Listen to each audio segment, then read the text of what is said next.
Audio Jungle.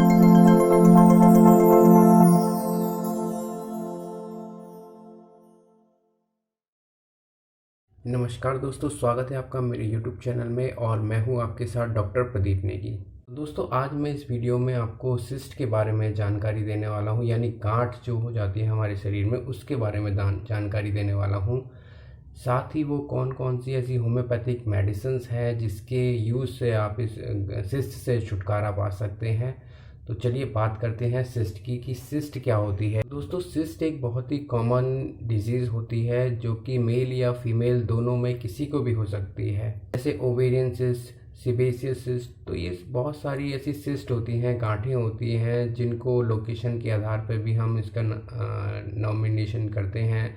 इनके नाम को हम, जैसे ओवेरियन सिस्ट है तो ओवरी में जो सिस्ट बनती है उसे ओवेरियन सिस्ट कहते हैं। सीबेसियस ग्लैंड में जो बनती है उसे हम सीबेसियस सिस्ट कहा जाता है। तो ये एक बहुत ही कॉमन स्किन प्रॉब्लम होती है जो कि स्किन के जस्ट नीचे एक गांठ टाइप की हो जाती है, तो उसी को हम सिस्ट कहते हैं। तो सिस्ट को हमें समझना होता है तो हम एक तरह से हम ऐसे समझते हैं कि एक तरह की कवरिंग होती है जिसके अंदर एक आपकी सेमी सॉलिड या लिक्विड कुछ भी सब्सटेंस आपका भरा होता है। जैसे कि आप मान लीजिए, तो सिस्ट को हम ऐसे समझते हैं जैसे एक गुब्बारा होता है, उसमें अगर हम पानी भर दें या जेल टाइप का कुछ भर दें तो वो एक थैली का रूप ले लेती है। तो उसी को वो एक सिस्ट के तौर पे हम कह सकते हैं। उसी तरह से जो हमारे शरीर में बन जाती है, जो जस्ट स्किन के नीचे होती है ऐसी, जिसके अंदर आप कोई भी लिक्विड या जैसे कि फैट सेल्स होते हैं, कुछ भी लिक्विड सब्सटेंस अगर हमारे उसमें इकट्ठा हो जाता है तो एक सिस्ट का रूप ले लेता है। यहाँ पे वहाँ पे एक गांठ टाइप का रूप ले लेता है, तो उसी को हम सिस्ट कहते हैं। तो जो इसकी डेफिनेशन होती है, it is a abnormal non cancerous growth filled with the liquid or semi-solid substance sometimes causes pain। तो यानी एक तरह की ये एबनॉर्मल ग्रोथ होती है जो कि नॉन कैंसरस होती है। नॉन कैंसरस मतलब जो कि फैलती नहीं है शरीर में, और ये एक तरह से फिल्ड होती है, यानी इसमें लिक्विड या सेमी सॉलिड सब्सटेंस भरा हो सकता है। लेकिन कभी कभार ये कॉज, वैसे तो पेनलेस होते हैं, लेकिन कभी कभार अगर वो किसी, जैसे हाथ में होते हैं, अगर किसी नर्व्स को वो दबाते हैं या किसी स्ट्रक्चर्स को वो प्रेस करते हैं तो कभी कभार इसमें पेन भी हो सकता है। तो इसी तरह की ये सिस्ट होती हैं। सिस्ट होती है, बनती कैसे है दोस्तों? तो जो मेम्ब्रेनस सेल्स होती हैं वो आपस में इकट्ठा होकर एक बाउंड्री का रूप ले लेती हैं, जिसके अंदर जो टिश्यू फ्लूइड होता है वो फिल्ड हो जाता है, और ये फिल्ड होने के बाद ये एक तरह से सिस्ट का रूप ले लेती है। तो और अगर ये किसी ऑर्गन्स या किसी नर्व या किसी नस को अगर ये दबाती है तो तब ये पेन कॉज करती है शरीर में, लेकिन वैसे ज़्यादातर ये पेनलेस होती है दोस्तों। तो सिस्ट अलग अलग तरह से हमारे शरीर में एक जगह में हो जाती है। जैसे सीबेसियस सिस्ट होती है जो कि सीबेसियस ग्लैंड में हो जाती है, ओवेरियन सिस्ट होती है, लाइपोमा होता है। तो ऐसी बहुत सी सिस्ट होती है, वो हम आगे बताने वाला हूँ मैं कितने प्रकार की सिस्ट होती है। तो दोस्तों, सिस्ट इस तरह से हम समझते हैं कि एक तरह से जो स्किन में, अगर मानो आपको यहाँ पे सिस्ट हो जाती है तो यहाँ पे एक थोड़ा सा उभार आ जाएगा स्किन के जस्ट नीचे, जो कि छूने में थोड़ा आपको सॉफ्ट लगेगा। सॉफ्ट और लोकलाइज्ड होता है, यानी ये कहीं इधर उधर जाता नहीं है, वहीं पे ही रहता है। तो छूने में थोड़ा सॉफ्ट होते हैं ये सिस्ट, क्योंकि इनके अंदर सेमी सॉलिड या लिक्विड सब्सटेंस भरा होता है। तो अभी आपने समझा सिस्ट के बारे में कि सिस्ट क्या हो सकती है। अब हम जान लेते हैं कि इनकी लोकेशंस और इनको क्या कहा जाता है डिफरेंट लोकेशंस में। तो यानी कितने प्रकार की सिस्ट होती हैं। तो पहली जो होती है वो है एपिडर्मोइड सिस्ट। दोस्तों, एपिडर्मोइड सिस्ट जैसे कि नाम से पता है, एपिडर्मिस एक स्किन लेयर होती है, उसके जस्ट नीचे होते हैं। तो ये बनते कैसे हैं? जब इनके नीचे केराटिन एक प्रोटीन होता है जिससे हमारे स्किन, हेयर्स और ये नेल्स बनते हैं, वो इकट्ठा हो जाएं इसके अंदर, तो ये सिस्ट एपिडर्मिस सिस्ट कहते हैं ज़्यादातर। और ये तब बनते हैं जब हमारे जो हेयर फॉलिकल्स होते हैं वो अगर ब्लॉक हो जाते हैं, जहाँ से हेयर्स निकलते हैं, तो वहाँ अगर ब्लॉक हो जाए तो ये एपिडर्मोइड सिस्ट का रूप ले लेते हैं। और ये ज़्यादातर चेहरे पे, गर्दन पे, इस जगह ज़्यादातर पाए जाते हैं। नेक्स्ट जो सिस्ट होता है वो सीबेसियस सिस्ट होता है। जैसे कि नाम से ही पता है, सीबेसियस ग्लैंड में जो बनते हैं सिस्ट, उनको हम सीबेशियस सिस्ट कहा जाता है। सीबेशियस ग्लैंड्स वो होती है जो हमारे स्किन को मॉइस्ट रखने के लिए ऑयल सिक्रेट करती हैं। तो अगर किसी वजह से सीबेशियस ग्लैंड ब्लॉक हो जाती है तो वहाँ पे सीबेशियस सिस्ट बन जाती हैं। तो ये ज़्यादातर चेहरे और गर्दन ये पे भी यहाँ पे ज़्यादातर देखने को मिलती है। नेक्स्ट सिस्ट होती है ब्रेस्ट सिस्ट, यानी जो ब्रेस्ट ग्लैंड में बनने लगती है ऐसी सिस्ट।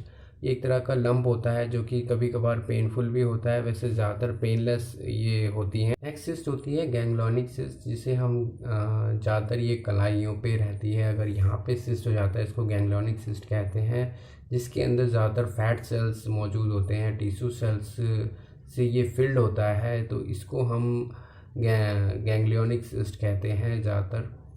और ये छूने से थोड़े मुलायम से रहते हैं और ये जस्ट स्किन के नीचे होते हैं। ये ज़्यादातर अगर कलाइयों का हम उपयोग करते हैं उस वजह से ये सिस्ट होने लगते हैं। गैंग्लियोनिक सिस्ट ज़्यादातर हार्मलेस होते हैं और ये पेनलेस भी होते हैं ज़्यादातर। अगर ये किसी नर्व को यहाँ से अगर किसी नर्व को ये दबाते हैं, प्रेशर पड़ता है तो तब थोड़े बहुत पेनफुल होते हैं। हम बहुत ज़्यादा तेज़ी से इसको दबाते हैं तो थोड़े बहुत पेन इसमें फील हो सकता है दोस्तों।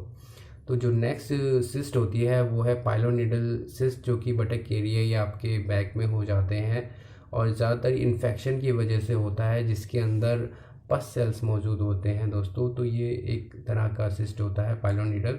नेक्स्ट जो आता है वो ओवेरियन सिस्ट होता है। जैसे कि आप सब जानते हैं कि रसोली का आपने नाम सुना होगा, तो ये ओवेरियन सिस्ट होते हैं जो कि एक इमेच्योर फॉलिकल सेल्स होते हैं, जिसकी वजह से ये सिस्ट हमारे ओवरीज में बन जाता है। इसकी वजह से ये महिलाओं में बहुत ज़्यादा पाया जाता है। पॉलीसिस्टिक ओवेरियन सिस्ट आपने सुना होगा, पीसीओडी की समस्या हो जाती है, रसोली हो जाती है। तो ये एक तरह का सिस्ट ही होता है जो कि इमेच्योर ओवेरियन सेल्स होते हैं जो कि एग नहीं रप्चर हो पाते, तो ये एक तरह से ओवेरियन सिस्ट बना लेते हैं। नेक्स्ट होता है पोप्लेटल सिस्ट, जो कि हमारे जो नीज होते हैं, जो हमारे घुटने होते हैं, इसके पीछे एक थोड़ा सा ऐसे गड्ढा सा होता है जिसे हम पोप्लेटल फोसा कहते हैं। तो अगर किसी वजह से वहाँ प्रेशर पड़ने से पोप्लेटल फोसा में कोई सिस्ट बन जाता है तो उसे हम पोप्लेटियल सिस्ट कहा जाता है दोस्तों। नेक्स्ट होता है म्यूकस सिस्ट, जिसमें कि हमारे लिप्स जो म्यूकस एरिया होते हैं वहाँ पे ये सिस्ट फॉर्म होने लगते हैं, जिसके अंदर म्यूकस फॉर्म होने लगता है। तो ऐसे सिस्ट को हम म्यूकस सिस्ट कहते हैं दोस्तों। जो नेक्स्ट सिस्ट होते हैं वो ब्रैंकियल क्लेफ्ट सिस्ट कहा जाता है, जो कि हमारे नेक के इस तरफ बनते हैं। यहाँ पे लंप एक फॉर्म हो जाता है गर्दन के दोनों ओर या एक ओर भी हो सकता है, तो उसे हम ब्रैंकियल क्लेफ्ट सिस्ट कहा जाता है दोस्तों। नेक्स्ट होता है पेरिन्यूरल सिस्ट, ज़्यादातर स्पाइन के ऊपर बनते हैं, जो हमारा मेरुदंड होता है वहाँ पे अगर हम ज़्यादा ओवर एक्सर्शन करते हैं, किसी वजह से इंजरीज हो जाती है या उसमें फ्रिक्शन पड़ता है, तो स्पाइन के ऊपर आपने देखा होगा मेरुदंड में कभी कभार उभार आने लगता है, छोटा छोटा सिस्ट के जैसे फॉर्म हो जाते हैं, तो उसे हम पेरिन्यूरल सिस्ट भी कहते हैं। नेक्स्ट सिस्ट होता है चैलेजियन। चैलेजियन जो होता है वो इस ज़्यादातर आंखों के नीचे होता है, जो जहाँ पे मेवोनियन ग्लैंड होती है जो कि हमारी आंखों को ऑयल्स ड्राई रखने सूखने से बचाती है। तो वहाँ पे ये सिस्ट फॉर्म हो जाता है जिसे हम चैलेजियन कहते हैं दोस्तों, जिसे हम एक हिंदी के मुख में अंजना भी कहते हैं। तो ये स्टिक एक्ने भी हो जाते हैं जिसमें पस फॉर्म होता है। फेस पे ज़्यादातर ये आपको देखने को मिलेगा या बॉडी के किसी पार्ट पे भी वैसे हो सकते हैं सिस्ट। तो ज़्यादातर एक्ने जो होते हैं वो भी पस फॉर्मेशन या एक इन्फेक्शन की वजह से हो जाते हैं, जहाँ पे हमारी जो ऑयल ग्लैंड्स होती हैं वो ब्लॉक हो जाती हैं। दोस्तों आपने अभी जाना कि सिस्ट क्या होते हैं, कैसे बनते हैं और उनके क्या क्या प्रकार होते हैं, किस किन लोकेशन में ये बॉडी में पाए जाते हैं और डिफरेंट नाम से इसको हम बुलाते हैं। तो ज़्यादातर अब बात कर लेते हैं सिस्ट का उपचार क्या है दोस्तों। सिस्ट की जो ट्रीटमेंट है वो कैसे होती है।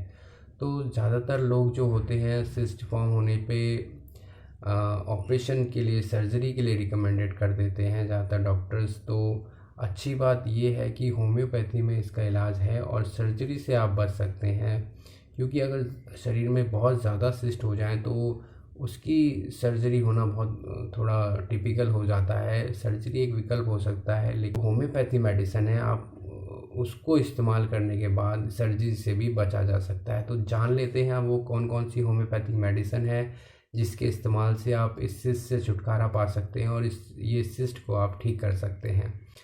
तो दोस्तों जो सबसे पहली मेडिसिन जो आती है सिस्ट फॉर्मेशन में, जो सिस्ट को ठीक करती है डिफरेंट तरह के, ज़्यादातर पॉलीसिस्टिक जैसे कि रसोली हो गया, उसमें भी बहुत देखा गया है कि होम्योपैथी मेडिसिन बहुत अच्छा काम करती है।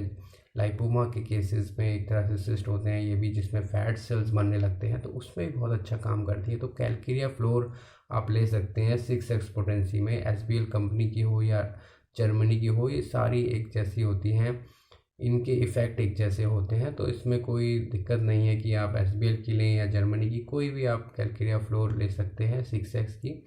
तो ये बहुत ही अच्छी मेडिसिन होती है दोस्तों सिस्ट में। इवन मेरे जो जितने पेशेंट्स हैं उनको मैंने दिया है और ज़्यादातर ठीक भी किया है, बहुत सारे पेशेंट्स को सिस्ट जिनको हो जाती है। तो कैलकेरिया फ्लोर एक तरह का सॉल्ट होता है, बायोकेमिक सॉल्ट होता है, 6x इसकी पोटेंसी होती है। आप इसकी 4 गोली दिन में 3 बार खाने के बाद लीजिए और आप देखेंगे कुछ ही महीनों में कि सिस्ट आपके कहीं पे भी है वो बहुत कम हो गई है। और इवन जैसे जैसे आप इसका इस्तेमाल करते रहते हैं तो सिस्ट एकदम चली जाती है दोस्तों। ये खोल देती है वहाँ पे जो फैट सेल्स होते हैं और जो भी आपका इकट्ठा हो रखा होता है सैक के अंदर, उसको ये डिज़ोल्व कर देती है दोस्तों। तो कैलकेरिया फ्लोर जो है सिस्ट फॉर्मेशन में या ओवर ग्रोथ में किसी भी चीज़ की जो होती है उसमें बहुत अच्छा काम करती है दोस्तों। जो नेक्स्ट मेडिसिन है वो है थूजा 200।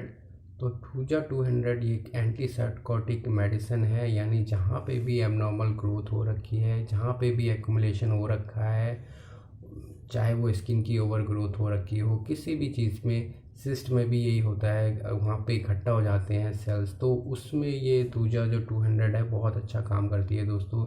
साथ ही ये थूजा मोल्स के केसेस में, आपका जो पीसीओडी है, रसोली है, उसमें भी बहुत अच्छा काम करती है। तो सिस्ट फॉर्मेशन, लाइपोमा अगर आपके हो चुका है शरीर में, कहीं भी गांठ है, किसी भी तरह की गांठ है, तो उसको ये ठीक करती है दोस्तों। वहाँ पे आप इसकी 2-2 बूंद दिन में 3 बार ले सकते हो और 1 हफ्ते में आपको रिजल्ट दिखने लग जाता है, जो ग्रोथ होती है वो कम होने लगती है। तो इसका 2-3 महीने तक आप यूज़ कर सकते हो जब तक गांठ नज़र आती है।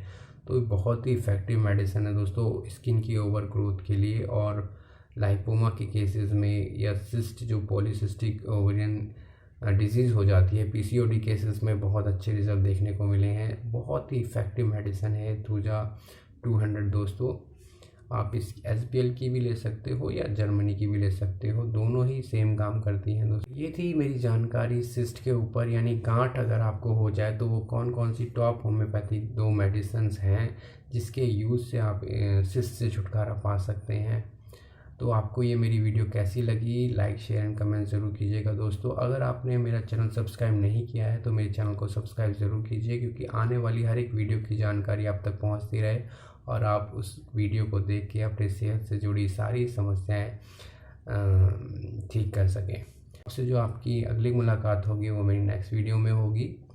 तब तक के लिए धन्यवाद। अगर आपका कोई भी क्वेश्चन है आप मेरे नीचे दिए गए नंबर पे मैसेज कर सकते हैं। कोई भी आपको सेहत से जुड़ी जानकारी लेनी हो आप मुझसे कंसल्ट कर सकते हैं। तब तक के लिए धन्यवाद, नमस्कार।